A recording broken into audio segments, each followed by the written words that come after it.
माँ सरस्वती को नमन करते हुए नमस्कार विद्यार्थियों। तो आप पढ़ रहे होंगे और मज़े में होंगे आप। ठीक है, मज़े करते रहो आप। थोड़ा बहुत ही माइक व्यवस्थित नहीं हो रहा है। ठीक है, अब हो जाएगा जो भी है। हाँ, तो हम आते हैं, हमारे बिंदु पे आते हैं। तो कुछ नौजवानों ने जैसे कमेंट किया था। कमेंट में कहने का मतलब है, जैसे एक तो सबसे पहले नौजवान है अनीता जाट है, उसके नाम से आईडी है, उसका कमेंट आया है। तो उसका कमेंट कहने का मतलब बिल्कुल सही है। उस बालिका ने जो आंसर बताया उसको हम चेक कर लेते हैं। देखो यहाँ पर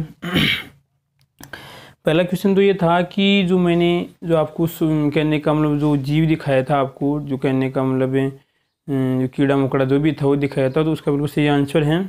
ये कहने का मतलब इनसे क्या होता है, आपका जीवांश पाया जाता है। उस बालिका से मैं कहना चाहता हूँ कि जीवाश्म अलग होता है, जीवांश अलग होता है। ठीक है, तो उसमें क्या होता है, जीवांश से पाया जाता है। ठीक है, और जीवांश का जब अपघटन होता है तो इसमें जैसे नाइट्रोजन वाले पदार्थ हैं, कार्बनिक पदार्थ हैं, और आपके जैसे ऑक्सीजन वाले पदार्थ क्या इसमें आपके बनते हैं। ठीक है, उसके बाद में कि उसका दूसरा क्वेश्चन था नौजवान का, बहुत बढ़िया, नौजवान ने बहुत बढ़िया आंसर दिया है। उस बालिका का नाम है, बालिका है पता नहीं, परंतु उसका आईडी है अनीता जाट के नाम से आईडी है। देखो इधर कि हमने पढ़ा था कि पिछली वाली कक्षा के अंदर की इस प्रकार की आती है हमारी कुछ पीएच स्केल थी। ठीक है, इस पीएच स्केल में यहाँ पर 7 और यहाँ पे 0 और यहाँ पर कितने हैं, 14 मान लें। तो उससे मैंने क्या कहा था कि लगभग जो कहने का मतलब है कि 0 से कितना था आपका 14, कितना था 0 से 14। तो यहाँ पर अम्लीयता का मान क्या होता है, सबसे ज़्यादा होता है, और यहाँ पर क्या होता है, क्षारीयता का मान सबसे ज़्यादा होता है। ठीक है, तो अब कहने का मतलब है हमने पढ़ा कि जो जीवांश का जो अपघटन होता है उदासीन पीएच पर क्या होता है, ज़्यादा होता है। तो ये था सिस्टम। इसके अंदर एक कहने का मतलब है, अगर हम देखना चाहें तो कहने का मतलब है, थोड़ी बाहर से आवाज़ आ रही है। ठीक है, तो आवाज़ नहीं आएगी शायद, देखते हैं। देखो इधर अम्लीय का मतलब है, क्षारीय का मतलब है, शायद मेरे को आवाज़ ज़्यादा ही आ रही है, क्या करें। अगर आवाज़ आपको सूटेबल है तो दिक्कत नहीं ऐसे कहेंगे कि सर बाहर से आवाज़ आ रही है। ये देखो अभी भी एक, ठीक है, चलो आप मेंटेन करो जो भी है। तो यहाँ पर देखो कि इस अम्लीयता का मतलब है और क्षारीयता का मतलब था कि जैसे जैसे अम्लीय मान बढ़ता है, अम्लीय मान घटेगा तो अम्लीय मान घटेगा, तो कहने का मतलब यहाँ पर पीएच की बात करते हैं, उदासीन पीएच के आसपास अधिक आएगा तो आपका हुमस का जो आपका जीवांश है अपघटन ज़्यादा होगा। इसी प्रकार अगर क्षारीय मान घटता है तो भी क्या होता है, ज़्यादा होता है। उस बालिका क्या क्वेश्चन है, सही है, आंसर सही है। ठीक है, इसी प्रकार हम बात करते हैं कि अगर यहाँ पर अम्लीयता का मान बढ़ता है तो भी कम होगा, और क्षारीयता का मान बढ़ता है तो भी क्या होता है, कम होता है। बिल्कुल सही है, क्योंकि यहाँ पर देखो इधर बढ़ने का मतलब है कि पीएच बढ़ रहा है। यहाँ पर सॉरी कह रहा है कि अम्लीयता आपकी बढ़ रही है, क्षारीयता जब बढ़ती है तो कहने का मतलब आपका इसमें पीएच बढ़ता है, जब अम्लीयता आपकी बढ़ती है तो पीएच घटता है। वो सिस्टम आपका उल्टा है। ठीक है, परंतु बालिका क्वेश्चन क्या बिल्कुल सही है। उसके बाद में आपका जो चौथा लेसन आएगा उसमें पीएच स्केल, उसके बाद और भी हम क्या करेंगे, चर्चा करेंगे। अब देखो आगे हम बिंदु की बात करें। हाँ जी, एक नौजवान थी, उसके बाद में महसवास कला के नाम से आईडी है, तो उसने भी सिर्फ एक ही क्वेश्चन का आंसर दिया है, उसके बिल्कुल सही है। उस बालिका ने बिल्कुल सही कहा है कि जब अपघटन होता है तो इसमें नाइट्रोजन वाले पदार्थ बनते हैं। बिल्कुल महसवास कला वाली बालिका का जो बालक है, बालक ठीक है, उसका भी क्या आंसर बिल्कुल सही है। अब देखो उसके बाद में आगे आता है हमारा अगला बिंदु, आपके सिलेबस के अनुसार आता है कार्बन चक्कर। क्या आता है, कार्बन चक्कर की बात करते हैं। ठीक है, तो कार्बन चक्कर ये लीजिए, कौन सा चक्कर आएगा आपका, कार्बन चक्कर। इस कार्बन चक्कर को हम समझेंगे यहाँ पर किसके साथ, कार्बन और यहाँ पे O2 तो बनेगी आपकी, हम CO2 के साथ इसको समझेंगे। ठीक है, तो कहने का मतलब है कि जो आपका कार्बन है, कार्बन जैसे जैसे मान लीजिए यहाँ पर आपका कोई कार्बन, ये आपका वायुमंडल। ठीक है, यहाँ से आपका कार्बन गया, फिर गया, फिर गया, किसी दूसरे पदार्थ में चला गया, फिर चला गया, फिर चला गया, फिर चला गया, और वापस यहाँ पर आने क्या कहलाएगा, आपका कार्बन चक्र कहलाता है। समझ गए आप इसमें।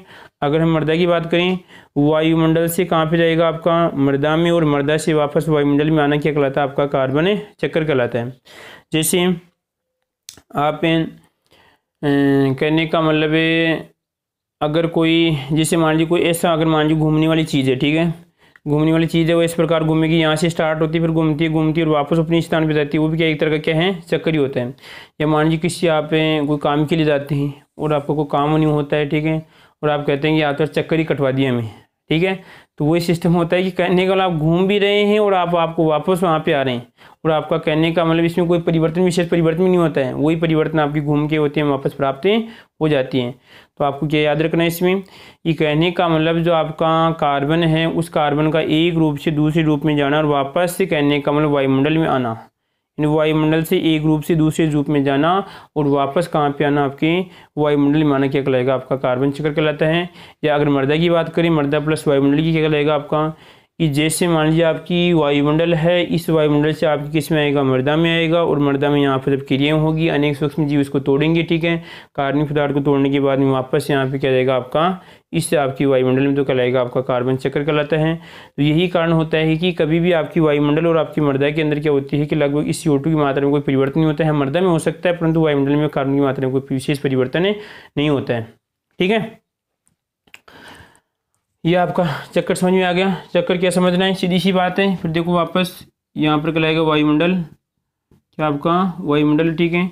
इस वायुमंडल से क्या होगा, यहाँ पर आपकी किस में आ जाएगा, आपकी मृदा में आएगा, ले भाई मृदा में आ जाएगा, ठीक है। और इस मृदा से किस में आ जाएगा, आपका वापस वायुमंडल में, तो कहलाएगा आपका कार्बन चक्र कहलाता है। क्या कहलाएगा, आपका कार्बन चक्र कहलाएगा, ठीक है। अब देखो ये चक्कर होता है किस प्रकार, इसको थोड़ा और समझ लेते हैं, स्पष्टीकरण कर लेते हैं, ठीक है। तो पहला क्वेश्चन हमसे आपसे पूछते हैं, क्या आप कार्बन का सेवन करते हैं, यस या नो में आपको आंसर देना है। क्या आप कार्बन का सेवन करते हैं, यस या नो में आपको आंसर देना है, ठीक है। अब देखो यहाँ पर आगे चर्चा करें हम बिंदु की, कि अगर ये सी यहाँ पर क्या है आपका वायुमंडल, क्या आपका वायुमंडल है, ठीक है, और यहाँ पे आपकी क्या है CO2 गैस, इन कार्बन डाइऑक्साइड गैस, ठीक है। अब ये कार्बन डाइऑक्साइड इस गैस का उपयोग करेंगे यहाँ पर, जैसे मान लीजिए पौधे करते हैं कौन सी क्रिया के अंदर, यहाँ पे प्रकाश संश्लेषण, क्या करते हैं, प्रकाश संश्लेषण का मतलब है, हाँ ये क्वेश्चन आ रहा है यहाँ पे प्रकाश संश्लेषण में, कंपटीशन के लिए क्वेश्चन आपका, कि प्रकाश संश्लेषण होता है दिन के समय, रात के समय, या प्रकाश की उपस्थिति में। तीन ऑप्शन है, सुनना ध्यान से। प्रकाश संश्लेषण होता है दिन में, रात में, या प्रकाश की उपस्थिति में, या उपरोक्त में से आपके तीनों। फिर देखिए पहला तो आएगा, ऑप्शन दे रहा हूँ आपको,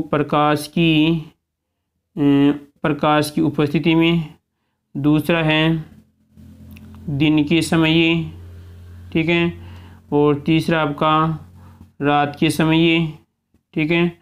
और यहाँ पे देखो उसके बाद में थोड़ा पसीना हो रहा है, ठीक है, कूलर चलाएंगे तो आपको आवाज़ आएगी, ठीक है। उसके बाद में एक हो जाएगा आपका, तीसरा ऑप्शन है सभी। आपको सोच के आंसर देना है नौजवानों। क्वेश्चन मोस्ट है, प्रकाश संश्लेषण होता है प्रकाश की उपस्थिति दिन के समय और आपके रात के समय, ठीक है। आपको आंसर देना, आपका काम अपना करना, ठीक है। तो कहने का मतलब क्या हुआ कि जब इस कार्बन डाइऑक्साइड का जब पौधे क्या करते हैं, प्रकाश संश्लेषण की क्रिया करते हैं, उस समय क्या करते हैं, इस प्रकाश संश्लेषण की क्रिया में क्या करते हैं, यहाँ पर लिखने की क्रिया है, प्रकाश संश्लेषण कौन कर रहे हैं, आपके पौधे कर रहे हैं भाई, या आपके क्या करते हैं, आपके पेड़ पौधे करते हैं, पौधे और आपका पेड़ जो भी हैं ये इनका उपयोग करेंगे, ठीक है। उसके बाद में इन पेड़ पौधों का उपयोग कौन करेगा, इन पेड़ पौधों का उपयोग करेंगे यहाँ पर आपके जिसे जंतु, कौन करेंगे, आपके जंतु, ठीक है। जंतु में कहने का मतलब जैसे आपके मनुष्य भी जंतु में आएगा, ठीक है, कोई अलग नहीं है। उसके बाद में यहाँ पे देखिए कि जब जंतु क्या करते हैं, इस जंतुओं का कहने का मतलब जैसे जीवांश पाए जाते हैं पेड़ पौधे के अंश, यहाँ पे जंतु क्या करेगा आपका, एक कहने का मतलब क्या करता है, शोषण क्रिया करते हैं, क्या करता है आपका, शोषण क्रिया करता है। तो शोषण क्रिया में कौन सी गैस बाहर निकलेगा, देखो ध्यान से, कि प्रकाश संश्लेषण में कार्बन डाइऑक्साइड का प्रयोग कर रहे हैं, ठीक है। और यहाँ पर जंतु कहने का मतलब शोषण में कौन सी गैस बाहर निकाल रहे हैं, कार्बन डाइऑक्साइड गैस बाहर निकाल रहे हैं। इसी प्रकार यहाँ पर पेड़ पौधे भी क्या करते हैं, पेड़ पौधे जब शोषण क्रिया करेंगे तो यहाँ पे कौन सी गैस बाहर निकालेंगे, आपकी यहाँ पे शोषण क्रिया में कार्बन डाइऑक्साइड गैस बाहर निकालते हैं। आई बात समझ में, ठीक है।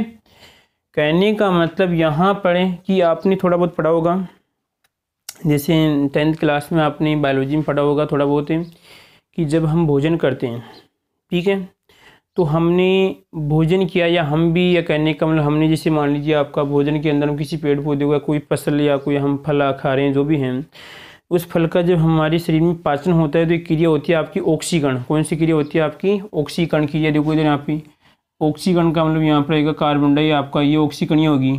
तो ऑक्सीकरण क्रिया श्वसन क्रिया के रूप में जब श्वसन क्रिया होगी तो यहाँ पे क्या बनेगी? आपकी कार्बन डाइऑक्साइड गैस बनती है, और ये कार्बन डाइऑक्साइड क्या होगी? फिर आपकी फेफड़ों के माध्यम से कहने का मतलब आपकी श्वसन क्रिया द्वारा बाहर निकलती है, ठीक है। तो यहाँ पर श्वसन क्रिया में कौन सी गैस बाहर निकालनी? श्वसन में आपके CO2 गैस बाहर निकले, इधर ये भी CO2 गैस बाहर निकालनी, ठीक है। केवल प्रकाश संश्लेषण में पौधे क्या करते हैं? आपकी CO2 का उपयोग करते हैं। इसी प्रकार यहाँ पे देखिए इन जो आपकी जंतु के अवशेष हैं या आपके जो पादपों के अवशेष हैं, पादपों के अवशेष हैं, इनको कौन खाएगा? यहाँ पर आपके इनको खाएंगे आपकी सूक्ष्म जीव। जैसे अवशेष हैं, पादप अवशेष या जंतु अवशेष, यहाँ पर लिखेंगे आपके अवशेष हैं। इन अवशेष पे कौन क्रिया करेगा? आपका इन अवशेष पे क्रिया करेंगे आपकी सूक्ष्म जीव। कौन करेंगे? आपकी सूक्ष्म जीव, ठीक है। तो भाई कहने का मतलब ये सूक्ष्म जीवन को तोड़ेंगे, ठीक है, सूक्ष्म जीवन में क्रिया करेंगे। सूक्ष्म जीव तोड़ने के बाद में क्या होगा? डायरेक्ट कौन सी गैस बनेगी? आपकी कार्बन डाइऑक्साइड गैस बनती है, ठीक है भाई। जैसे मान लीजिए हम किसी पदार्थ का विच्छेदन कर रहे हैं, टूटेगा, क्योंकि ये भी कहने का मतलब ये इनका भोजन ही तो है। सूक्ष्म जीवों का भोजन क्या है? ये पादप अवशेष हैं। इन अवशेष को जब ये खाएंगे, ठीक है, खाने के बाद में कौन सी गैस निकालेंगे? आपकी यहाँ पे कार्बन डाइऑक्साइड गैस बाहर निकलती है, ठीक है। इसी प्रकार यहाँ पे देखिए कुछ सूक्ष्म जीव होते हैं जो क्या करते हैं? कार्बन डाइऑक्साइड का उपयोग करते हैं। क्या करते हैं? कार्बन डाइऑक्साइड का यहाँ पे उपयोग किया। कार्बन डाइऑक्साइड का उपयोग करने के बाद में क्या करते हैं? पादप यानी अवशेष बनाया, और इस अवशेष का फिर वापस क्या होगा? जब यहाँ पर ऑक्सीकरण होता है, यानी कहने का मतलब यहाँ पर ये टूटेगा, टूटने के बाद में कौन सी गैस निकलेगी? कार्बन डाइऑक्साइड गैस से बाहर निकलती है। यहाँ पर आएंगे आपके स्वपोषित, क्या आएंगे? आपकी स्वपोषित आपकी सूक्ष्म जीव, ठीक है। तो स्वपोषित सूक्ष्म जीव क्या करेंगे? फिर आपकी कार्बन डाइऑक्साइड का उपयोग करेंगे, और फिर वापस से आपकी जो सूक्ष्म जीव के अवशेष हैं इसके फिर टूटेंगे, टूटने के बाद में कौन सी गैस निकली? कार्बन डाइऑक्साइड गैस से निकलती है। तो इस प्रकार आपका क्या होता है? कार्बन चक्र पाया जाता है। इसमें किसी प्रकार की आपको दिक्कत है? फिर देखिए एक बात ध्यान रखना कि केवल जो कार्बन डाइऑक्साइड है वो अधिकतर रूप में आपकी प्रकाश संश्लेषण के माध्यम से पेड़ पौधों को प्राप्त होती है। पेड़ पौधे श्वसन करते हैं, फिर पेड़ पौधे से जंतु, जंतु फिर श्वसन करते हैं, फिर उनके अवशेष हैं, अवशेष वापस आपकी कार्बन डाइऑक्साइड आपको प्राप्त होती है। ध्यान रखना, ठीक है। कोई दिक्कत इसमें किसी को? इसमें एक प्रक्रम तो ये पढ़ लिया, ठीक है। और देखो यहाँ पर अधिकतर देखिए भाई ये प्रक्रम कहाँ पे हो रहा है? कि कहने का मतलब ये तो हमने कहाँ पे पढ़ा कि जिससे आपका जंतु अवशेष, जंतु कहाँ पर जाएंगे? फिर आपके इनके अवशेष कहाँ पे? मिट्टी में चले गए, और मिट्टी में जाएंगे कहाँ पर जाएंगे? ये अवशेष कहाँ पे होगा? इन अवशेष का मतलब क्रिया कहाँ पे होगी? ये मिट्टी के अंदर होगी भाई। ये क्रिया यहाँ पे मिट्टी में होगी, मिट्टी में वापस आपकी कहाँ पर? वायुमंडल में आपकी नाइट्रोजन, आपको कार्बन डाइऑक्साइड प्राप्त हो जाती है। और देखो उसके बाद में कोई दिक्कत इसमें चक्कर में? सिंपल है बिल्कुल, कोई दिक्कत वाली बात नहीं है, सभी कर सकते हैं आपको। उसके बाद देखो थोड़ा बहुत है कि मिट्टी के अंदर क्रिया किस प्रकार होगी कार्बन डाइऑक्साइड की, वो भी देख लिए। तो और देखो उसके बाद में और समझ लेते हैं इस बात को कि जब ये आपका पादप की जड़ें हैं, पादप की जड़ें क्या करती है? जब श्वसन करती है कौन सी गैस बाहर निकालती है? कार्बन डाइऑक्साइड गैस बाहर निकालती है। ये कार्बन डाइऑक्साइड क्या करता है? जब यहाँ पे इस H2 के साथ क्रिया करता है तो यहाँ पे क्या बनाएगा? आपका H2CO3 कार्बनिक अम्ल का निर्माण करता है, ठीक है। और ये कार्बनिक अम्ल देश के नौजवानों, कहने का मतलब जैसे आपके आयन पाए जाते हैं, पोटेशियम आयन होता है, या हम कह सकते हैं आपके कैल्शियम आयन से क्या करता है? क्रिया करता है, और आपके यहाँ पे क्या बनाता है? उत्पाद बनेगा। यहाँ पर आपके पोटेशियम की बात करते हैं, पोटेशियम बाइकार्बोनेट बनता है। क्या बनता है? आपका पोटेशियम बाइकार्बोनेट बनता है, ठीक है। और जब यहाँ पर ये मृदा के अंदर उपस्थित होते हैं तो इनके जलीय विलयन में, ये जलीय विलयन में टूट जाते हैं। ये क्या आपके सभी लवण हैं? क्या हैं? लवण हैं। और ये लवण क्या हो जाएंगे? जब टूटेंगे, टूटने के बाद में जो इसका जो कार्बन है, इस कार्बन का उपयोग कौन कर लेंगे? आपके पौधे कर लेंगे। कौन कर लेंगे? इसके कार्बन का उपयोग पौधे कर लेंगे, ठीक है। और इस पौधे उपयोग करने के बाद में फिर पौधे आपकी यहाँ पे पौधों का क्या करेंगे? जब जीव जंतु खाते हैं, जीव जंतु खाने के बाद में क्या होगा? वापस फिर इनका अपघटन होगा, तो वापस आपको कार्बन डाइऑक्साइड की होती प्राप्त हो जाती है, ठीक है। सिंपल प्रक्रम है, आपको याद रखना है कि कहने का मतलब CO2 जल के साथ क्रिया करती है, कार्बनिक अम्ल बनता है। ये कार्बनिक अम्ल आपके पोटेशियम है, आपके कैल्शियम है और इन आयनों से क्रिया करता है। तो कहने का मतलब ये आपके पोटेशियम के लवण बनाते हैं। लवण बनने के बाद में क्या होगा, ये इनसे पादप क्रिया करेगा, लवण टूट जाएंगे, टूटने के बाद में इनका उपयोग कर लेगा, अपने आपको वापस कर्म इसमें प्राप्त होता रहेगा। ठीक है, कोई दिक्कत किसी को इसमें? सिंपल प्रक्रम था। ठीक है, और क्लास लेट होने का कारण थोड़ा बहुत हो गया था, यानी थोड़ा इंक वाली व्यवस्था नहीं थी, वो लेके आए थे। ठीक है, तो आप पढ़िए, हमारी तरफ से रेगुलर क्लासेस रहेगी, कोशिश हम पूरी करेंगे। और शायद टेस्ट भी होगा, टेस्ट के लिए आपको 24 घंटे पहले हम ग्रुप में आपको सूचना दी जाएगी। ठीक है,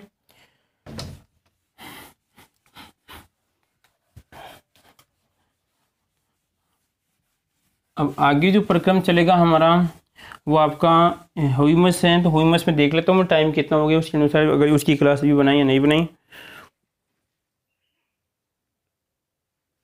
टाइम बढ़ गया है, वैसे तो 16 मिनट हो गई है, कोई दिक्कत नहीं है। तो वैसे वो एक नौजवान था विकास यादव, वो बोल रहा था कि सर लंबी क्लास है, तो लंबी क्लास है तो आज छोटी क्लास बन रही है, शायद 16-17 मिनट की है, तो आप उसको जो भी है मैनेज कर लेना।